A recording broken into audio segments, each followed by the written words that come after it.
are now watching. What you gotta do is get into it. The number you have dialed. Please note the A couple videos ago, I asked you guys, would you like to see interviews with other people dealing with lupus?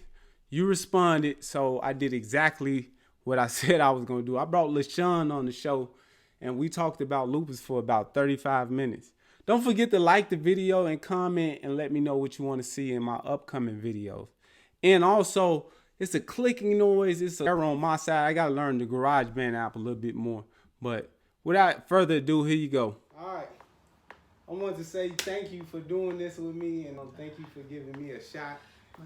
So I wanted to get with somebody with lupus who's going through a similar experience to mine, and I want to share my experience with her.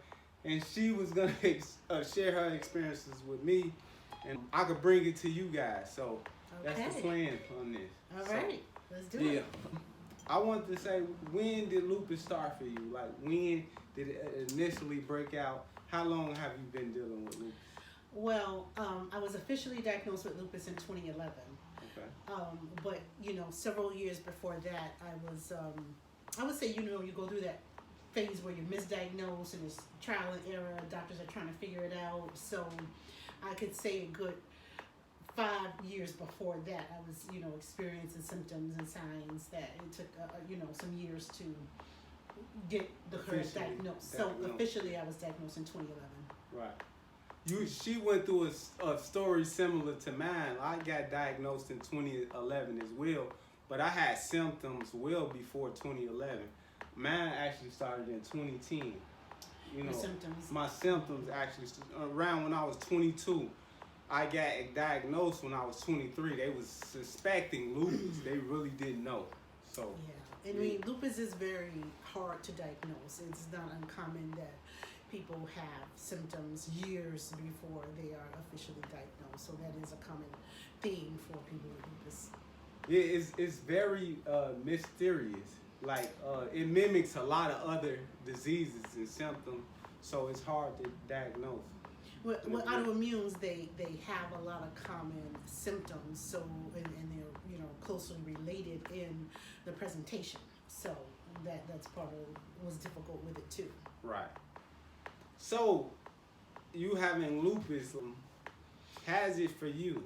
I wanted to know your experience. Of course, I know my experiences. I know what's going on with me, and I'm going to share that with you guys, but I'm here to talk with LaShawn. This is LaShawn, by the way. I forgot that. LaShawn girl. Exactly. She's a nurse at Rush. Let me tell you about this. She's a nurse at Rush. We got introduced to each other over the phone, actually.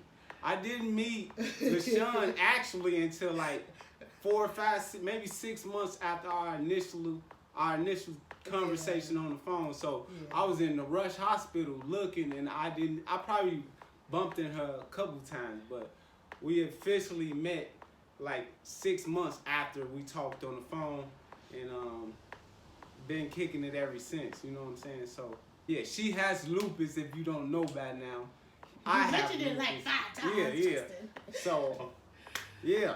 Well, as you know, Justin, lupus can affect any organ in the body, really. And so for me, I have different ways that affect me, but the primary organ, I would say, is my lungs. Lung involvement, joint, of course, hair, skin, and those would be the main, organs. Right. I have had colon inflammation in the past, retroperitoneal fibrosis, but things that affect my breathing. At times my mobility can be affected. With joint stiffness, difficulty walking, my muscles. But what really shuts me down, it kind of is that chronic fatigue that I think most people with lupus experience. Pain, and as of late I've had lots of flare-ups. Right. Yeah. Okay. With me, our experiences are different. Like, nobody's case of lupus is the same. It's different from person to person. Of course, you know, on my channel, I shared that I had a heart attack before. I had several strokes. I have kidney disease. I had alopecia. My hair fell out. Just to name a few. So you get anxiety. You get all kind of stuff. I had my ankles swollen. I had fluid all through my legs before. I had fluid on my liver, ascites of the liver. Ascites. Yeah, it started with that, and it's just mysterious. This stuff just pops out of nowhere. Like I was completely healthy. By the age of 23, stuff just started going down. I was just like you. I was completely healthy. Nothing wrong with me. I had no medical history up until that point, and stuff just started going downhill. So lupus is very mysterious. And as you can see, we look pretty normal. You can't tell that we're going through what we're going through, but it is real. Well, that's what people say. You look at yourself, but you look fine. But, you know, and in a way, you know, you don't want to look sick. You don't want to feel sick, and you want to be optimal in what you're doing, and you know, you want to work as much or as long as possible. You want to go to school. You want to continue to thrive in whatever it is. So, and that's what any chronic illness. You don't want to, you know, to go woe is me. You know, right. You want to do what you can. And lupus has different severities, different. You know, if you will, like a spectrum. And for men, it's often more severe, and with the kidneys and with different organs. So. With someone, it may just involve skin, but with somebody else, it may involve heart, liver, lung. So, you know, it's no rhyme, it's no reason. Right. But I just try to be positive and as productive as I can, and you know, raise awareness and advocate for other people and teach people how to advocate for themselves, and you know, just take it in stride and keep moving. You definitely got to be optimistic about the situation, male or female. Just because it's seen as difficult on men, it's still tough for women. You know, they still have it rough too, but it is more troublesome for men from what I hear. And it's kind of scary, but I'm still optimistic. And you gotta fight and you gotta stay positive. I think as hard as it may seem sometimes, you gotta stay positive. You gotta look for the best, and you gotta look for support. That's what we here for too.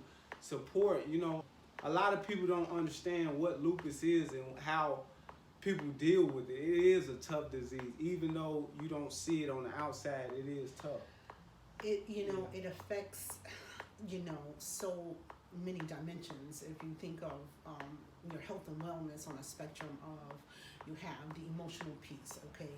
You have like emotionally how you're doing. You have any, you know, chronic illness can lead into a depressive state. You have the social piece where you may not always feel your best or optimal, when you may shy away from social activities, your friends, because you're in pain, or you know, you have so many doctor's appointments, or mentally you may feel like nobody understands, nobody gets it, nobody knows what you're going through. And then physically, you have the chronic fatigue, and you tend to not, you know, feel like going to as many functions and socializing with your friends as much. Financially, it may affect the way you work, if you can work. You know, so many people with lupus may be disabled or partially disabled, or have to reduce their hours or modify what they do. Exactly. Then you have the spiritual component where they may question, well, God, why me? Or some look at it the other way. Well, thank you, God, for letting me continue to be able to walk, be able to get up, be able to rise, be able to reach out to others. Right. So when you look at all those components of a chronic illness, you have to say, okay, well, now what? Right. And even, I'm gonna say this, even from a man's perspective, from a man's point of view, you gotta realize that society looks at me a different way compared to a woman.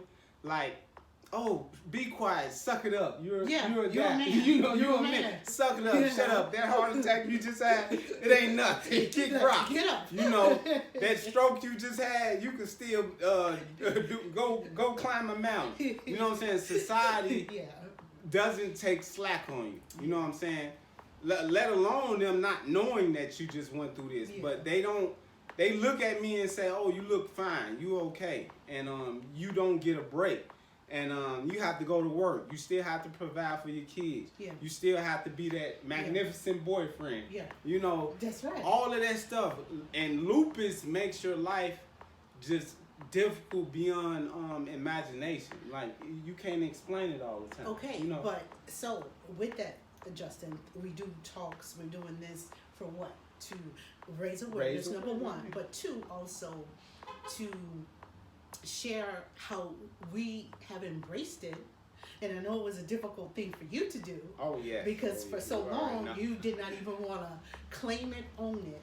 And as I It's mental. to you, it's mental. Yeah. But you was like, well, I don't want to claim that because that's like saying I have it. But until you do that and are able to do that, it's like, okay, until you can take the acceptance, it's like you don't learn how you can be the best person you can until you accept what this new you is. Mm-hmm. So now that you've accepted this new you, look at the platform that you have, the way you're reaching people. Look at the video you did at the walk.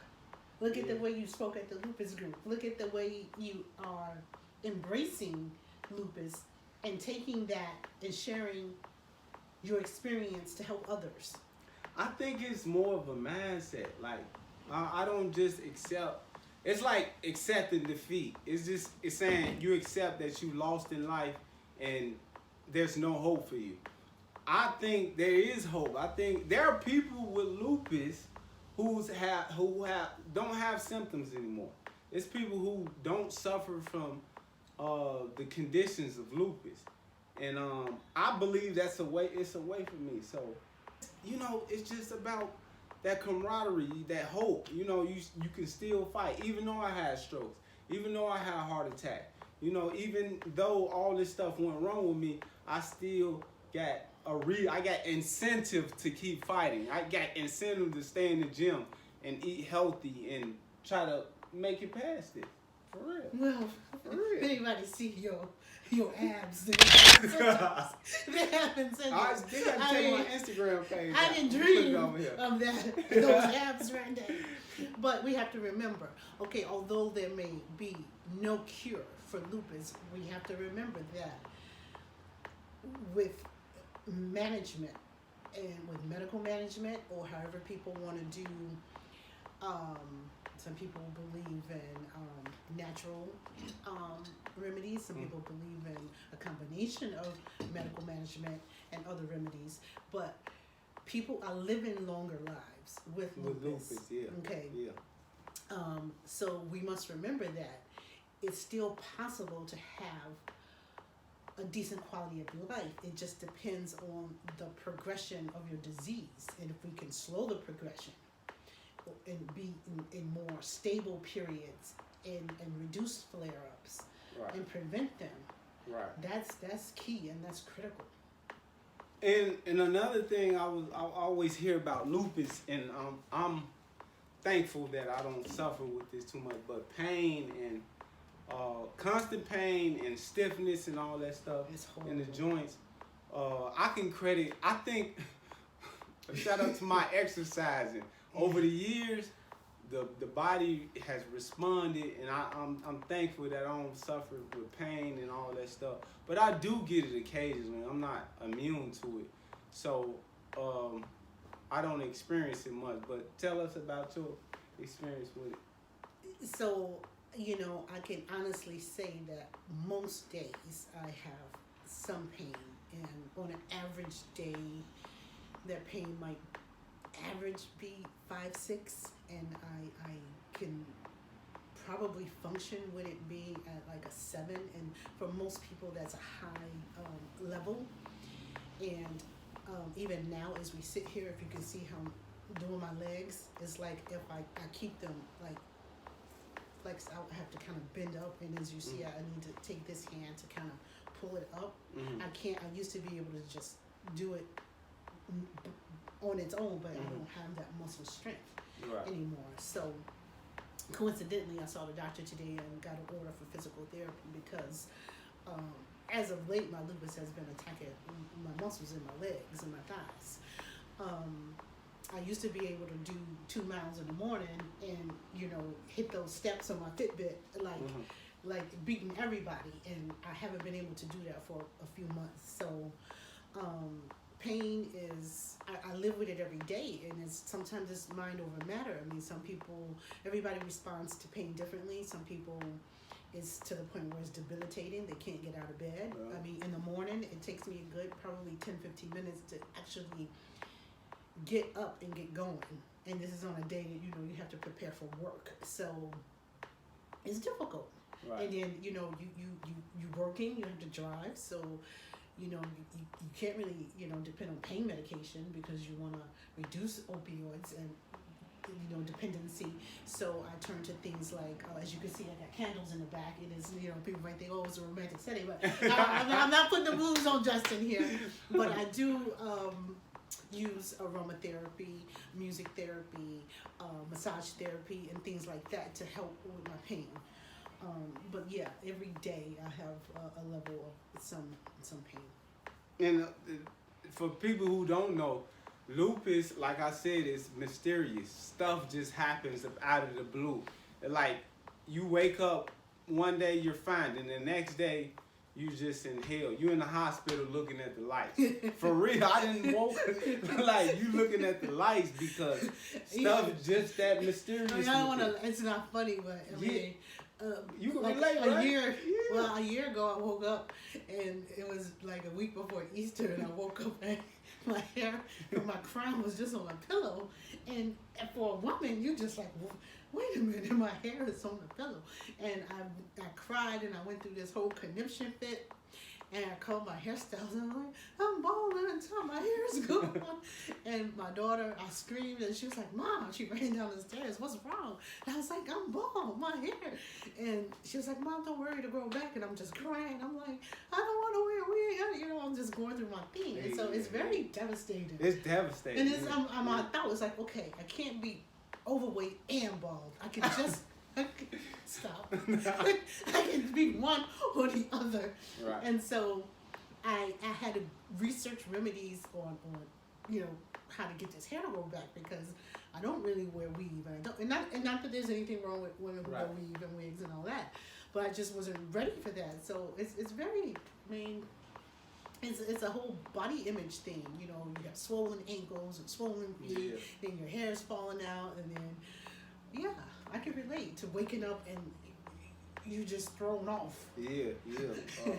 I mean, and it messes with you mentally. Like, I consider myself an average person. It just have you doing things that you wouldn't normally do if you was healthy. Like, I can't explain it all, but like, you go through this mental transformation. Like, why me? And am I really sick? Like, could this be true? Then you compare yourself to other people, and then you see, why can't I be like healthy like them? It just mentally it messes with you. Well, for me at least. I don't know about you. Well, you know what? Mentally, I had to get to a place where I decided that, okay, so I have this, so I have to not let this defeat me, but use this somehow. I have to bring some good out of this some kind of way. And so one of those things was starting the support group. Okay. Because as much as that helps other people, it helps me. It helps me focus off me and what I'm going through. That it gives me some release, some channel, some positive thing. You know, joining this lupus sorority gave me another way to network, raise awareness, joining the associate board, LSI associate board, Lambda Sigma Sigma. These are ways to connect with the lupus community, ways to not only raise awareness, but also service. You know, it's like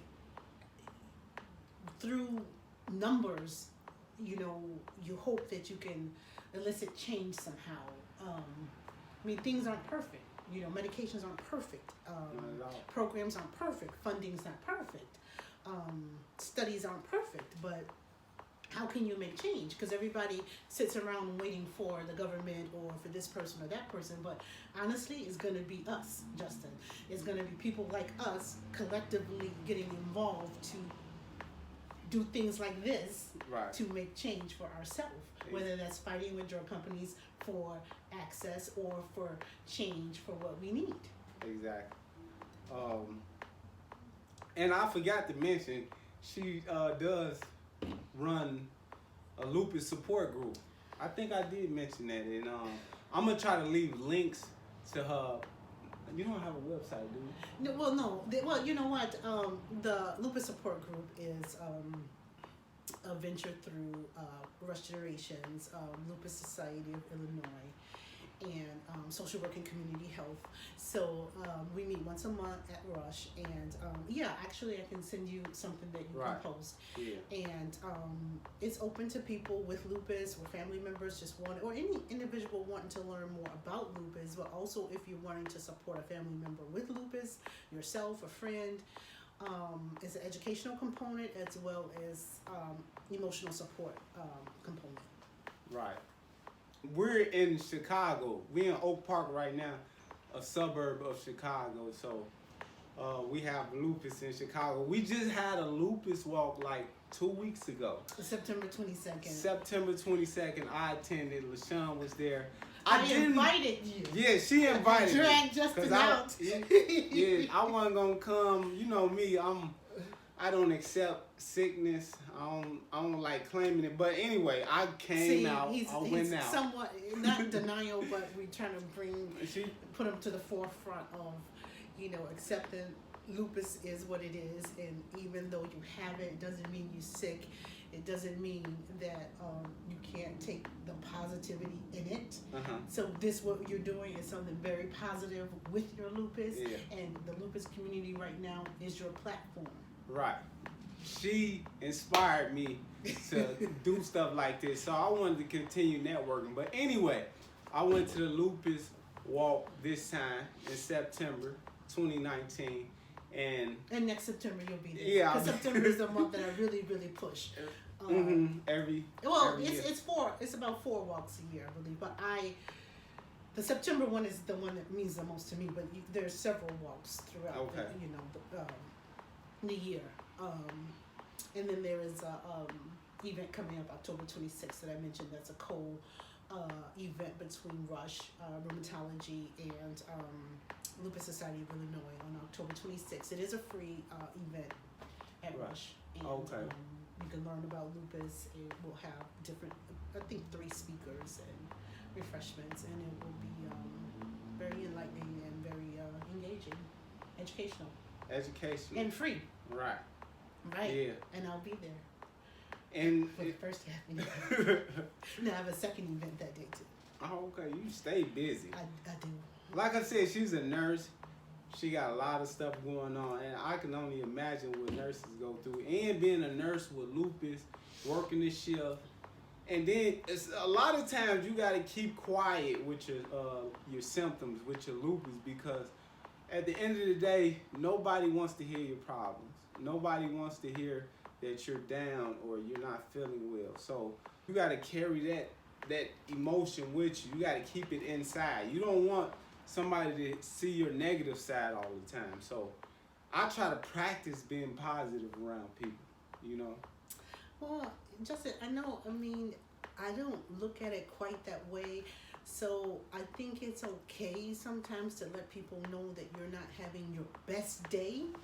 But I'm not the type to go around and every day say, okay, I'm in pain every day. Oh, wow. But, you know, my coworkers, you know, they're aware. I'm very open about my lupus, and they can tell when I'm not having my best day.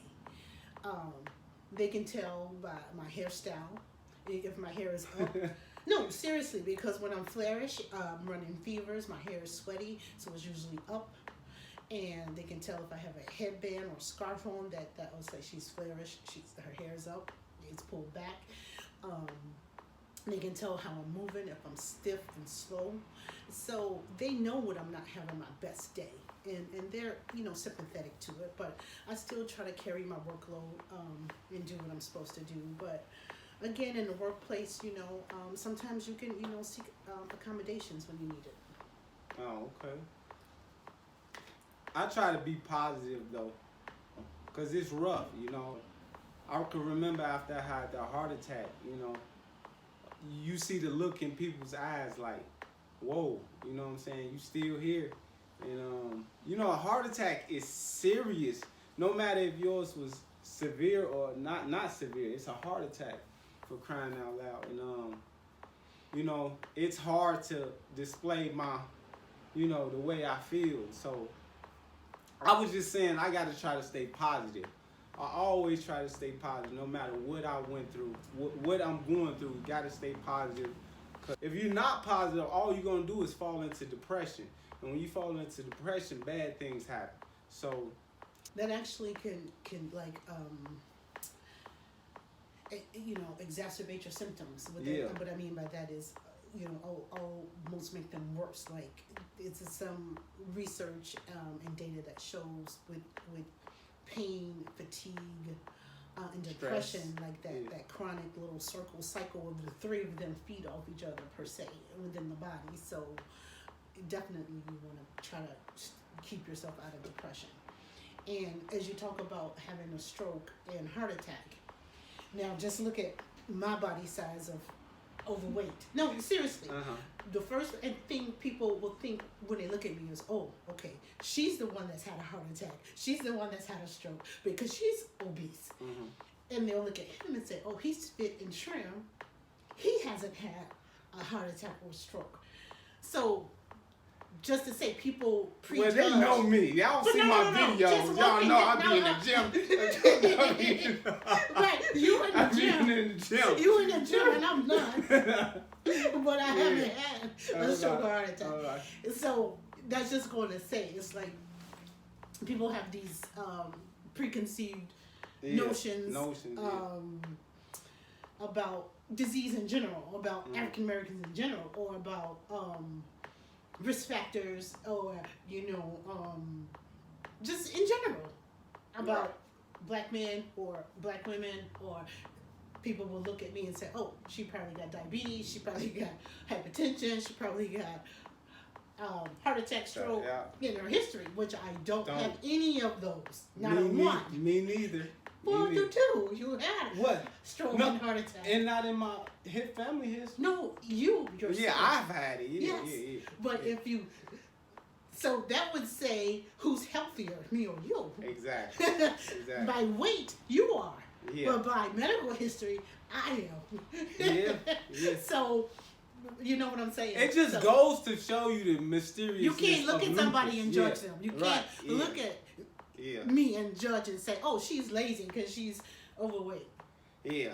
And the killer part is, I went through my whole childhood, everything, without any medical problems. And then you get to an adult and you just pop up with lupus. I was devastated. I'm still devastated right now. It can be a component of environmental, a component of genetic. It can be a component of predisposition. It just gets triggered. Somehow, through this earth, it gets triggered, and you stuck with it. You know what I'm saying? We have to just face the fact. It's a reality. Yeah, it's not going anywhere, and we have to live the best life possible and focus on how we can do that. That's what we do. Right. Every day, I focus on how do I get through this day in the best possible way. Right. So as you know, I believe in fitness. I believe in weight training. And LaShawn here, she wants to start working out with. She want to start working out with your boy. Check the videos out. Check the videos out. So we're going to start personal training, doing some weight training with her. Hopefully, I believe it really helps with them symptoms she has, the joint pain, the stiffness, all that stuff. And like I like to think you have to better your situation. You have to like being lean, being skinny. You're bettering your situation. The body is more efficient. Well, let me clear. You're I'm not trying to be skinny. Okay. Okay. I'm never not skinny, but you get that is not a goal of mine to be Okay. skinny. So my goal healthy. healthier, and you know, lighter weight will obviously be better on my movement on the and body. my joints. Yeah. And so that's my goal. It's not you know, skinny. And skinny and me, though, you know, was never gonna be. So that's my goal. Right. Less pain is a goal. Right. And I think even me, I'm not perfect. I'm far from perfect, and I eat crap still. I believe the things that we eat and congest on a daily basis gets us inflamed, and us having lupus, we're at higher risk of being inflamed and being sick. So we need to correct our diet. And there are people on this earth. There are people who don't have the things that we have, like the foods and all the contaminated product out here. And they live well. They are healthy. They're lean. They're skinny. They're thriving throughout life. And that's the perfect role model. That's the perfect image of how I try to be. But it's so much temptation around me. There's so many people eating different things. And I get thrown off track too a little bit. But yes, I get thrown off track. So I admit. That's why it's a compelling game to me, because perfection, you will never reach perfection. My hope with that is just so as you continue to accept your lupus, that you use your tool with your fitness, and I'm going to be your one of your lupus students here. My protege. Well, I know, not your protege, Okay. because I definitely won't be in the gym like you. Yeah. But so then let's say in 6 months we revisit it, and we check back in and see how I'm doing. Yeah. You give an update on to your viewers. My YouTube channel. And be like, okay, let's check back with LaShawn Nurse, see how she doing, how that pain is, how the joints doing. We shed some pounds. The diet has to be right too. Bro. Well, we gonna, like we always talk. Well, we about just the diet. ate. Okay, we just ate dinner. I cooked. I fed Justin. So, we had vegetables. So in it there. was the bomb. It was the bomb. And I can be throw your that. size and not be I'm good coming to on the stove. LaShawn. Yeah. It was the bomb. Yeah, she hooked me up. Yeah. So we'll come back for part 2 in a few months. Exactly. In a few months, let you know. This shirt don't be too big in a few months. I'll be like, right. Lakasha, I need a new shirt. So, but I want to ask you, how's your support system though? How's your You know what? I have to say this. I have an outstanding support system as it relates to family and friends. My coworkers are amazing. My daughters, the 2 you just met right here. Wow. Wow. I got Severity sisters that look out, check on me, text, you know, I got the support group if I'm not feeling well. It's like we're family. It's like having 4 or 5 different little families. Right. And it's amazing because that's what you need when you're down. Right. As I can't stress enough how having a good support system is key with any chronic illness. Take the lupus out of it. Any you know, right. MS, you know, rheumatoid arthritis, diabetes, cancer, you name it. Emotional support is like I would have to rank that right up there with pain management and emotional support. It's like right there. Yeah. Together. Yeah. You really need somebody who can feel you and listen to you. Just listen to you when you going through whatever you going through. Just imagine, for the people who not sick and don't have to face none. Just imagine just being sick and worrying too. Worrying is a big thing for me. My blood pressure is constantly high. It's out of control. You on tons of medications. You just had a heart attack. I'm in the gym lifting weights and stuff. And, you always constantly worry about that stuff. And I'm so young, too. I get that a lot from people.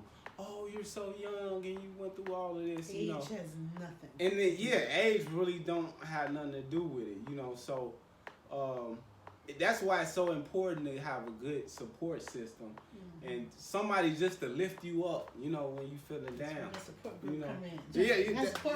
That's why I came to the support group. That's why I came, The Lupus support group. Lupus support group. And, I met a lot of good folks and a lot of positive folks that helped me out, and it's been good so far. It's been a good choice, helping me with my YouTube, Shout out to LaShawn and her services, So, it's been great, So, and we're going to get ready to wrap this up. I said I was going to leave links in the description below so you can check out LaShawn and her services and everything she has to offer. She will be back. You will be back. I'll be back. Yeah. Thank you so much for having me, Justin. Right. I hope you enjoyed this. I think I'm gonna call this Lupus Talk. But I wanna talk with more people about their conditions or their symptoms. So it might not be called Lupus Talk. It might be called something else. But I think we should, Lupus Talk. But instead of focusing on symptoms and things, what about the positivity in it? Yeah. Because there's so many positive things. I mean, you got people out here writing books. You got people out here starting foundations. You got people out here starting businesses. You got people. I think the lupus community can network and support the lupus community. So I think it should focus on, maybe if a person wants to talk a little bit about their lupus and, when they got diagnosed, fine, okay, but then let them go right into that positive mode. Right. You know what I'm saying? Right. About what are you doing? How that lupus has inspired you to be your best. Right. I'm talking about high five on that, Justin. Bam. So, just leave a comment in the comment section below and let me know what would you like to see. I'm always looking and reading the comments, so let me know below. And don't forget to follow me on Instagram at Justin C. Parks. Twitter, Justin C. Parks, and on Snapchat, JLamar80, on Facebook, JCP Fitness. And as always, thank you for watching. I'm going to see you in the next one.